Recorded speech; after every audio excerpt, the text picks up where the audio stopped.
حضرت کو اللہ رب العزت نے علمی طور پہ بڑا مضبوط رکھا تھا۔ مولانا گنگوہی رحمۃ اللہ علیہ علمی طور پہ یوں مضبوط ہوتے کہ کوئی مسئلہ پوچھتا فوراً اس مسئلے کا حل قرآن اور حدیث اور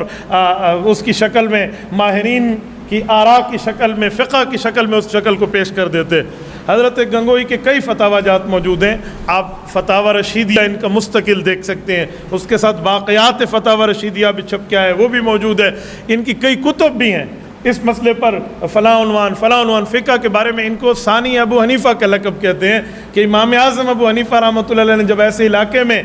وہاں پر دین کی خدمت کی ہے جہاں عام طور پہ مخالفت تھی دین کی، تو انہوں نے بھی ان کی نیابت میں یہاں پر ہندوستان میں وہ دین کی خدمت اور علم فقہ کا چراغ بلند کیا کہ رہتی دنیا تک ایک یادگار ہے۔ صحیح بخاری میں حضرت معاویہ رضی اللہ عنہ کے واسطے سے رسول پاک صلی اللہ علیہ وسلم کی حدیث موجود ہے، اللہ کے رسول نے ارشاد فرمایا کہ علم فقہ اس شخص کو اللہ عطا فرماتے ہیں جس کے ساتھ اللہ خیر کا ارادہ فرما لیتے ہیں۔ تو علم فقہ کے ساتھ ان کو رکھا گیا تھا، مسائل کو چٹکیوں میں حل کرنا ان کا ایک کام تھا۔ ایک بار ان سے کسی شخص نے سوال کے دوران کہا کہ میرے قبلہ کعبہ، آپ مجھے اس مسئلے کا جواب دیں، تو انتہائی ناراض ہوئے، فرمایا قبلہ کعبہ ہمارا ایک ہی ہے، کسی انسان کو آپ قبلہ کعبہ کیوں کہتے ہیں؟ منع فرماتے تھے اگر کسی بندے کو کہیں جی قبلہ یوں ہے، آج کل تو جناب قبلہ کہلوانے میں لوگ خوشی محسوس کرتے ہیں، یہ وہ لوگ تھے جو اس طرح کے القابات اپنے لیے کہنے والے کو بھی وہ ڈانٹ ڈپٹ ہوتی تھی کہ ایسا جملہ نہ کہیں، جو میرا نام ہے وہ نام لے کر آپ بات کریں۔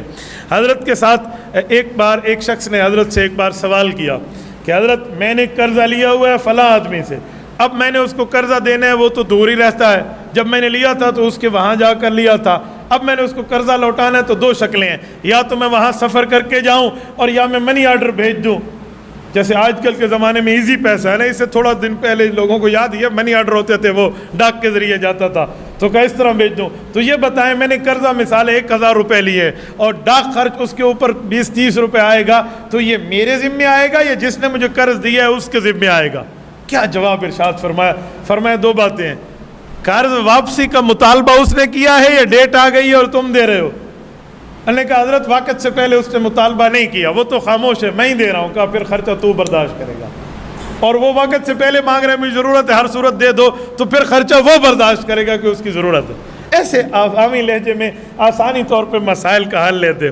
ایک بار ایک شخص نے پوچھا کہ حضرت میں نے امام سے پہلے سلام پھیرا ہے تو میرے بارے میں کیا حکم ہے؟ فرمایا کہ اللہ کے رسول صلی اللہ علیہ وسلم نے فرمایا ہے اللہ اکبر کہنے پر نماز شروع ہوتی ہے، السلام علیکم پر نماز ختم ہو جاتی ہے۔ فرمایا کسی نے امام سے پہلے اللہ اکبر کیا وہ نماز میں شامل نہیں ہوا، کسی نے امام سے پہلے سلام پھیر دیا وہ بھی نماز میں شامل نہیں تھا، اس کی نماز بھی نہیں ہے۔ پھر اس کی تشریح میں فرمایا کہ السلام علیکم ورحمۃ اللہ وبرکاتہ، یہ السلام علیکم ورحمۃ اللہ، یہ جو السلام علیکم ورحمۃ اللہ امام کہتا ہے، اس کے لفظ سے پہلے ایک بندہ لفظ کہہ بیٹھا تو وہ تو امام سے پہلے نماز سے نکل گیا، تو جس نے امام سے پہلے نماز مکمل کر لی ہے اس کی امام کے پیچھے نماز نہیں ہوئی، اسے دوبارہ نماز پڑھنی پڑے گی۔ آسان انداز میں مسائل فقہی کا حل بتاتے اور اس کو سمجھائے دیتے۔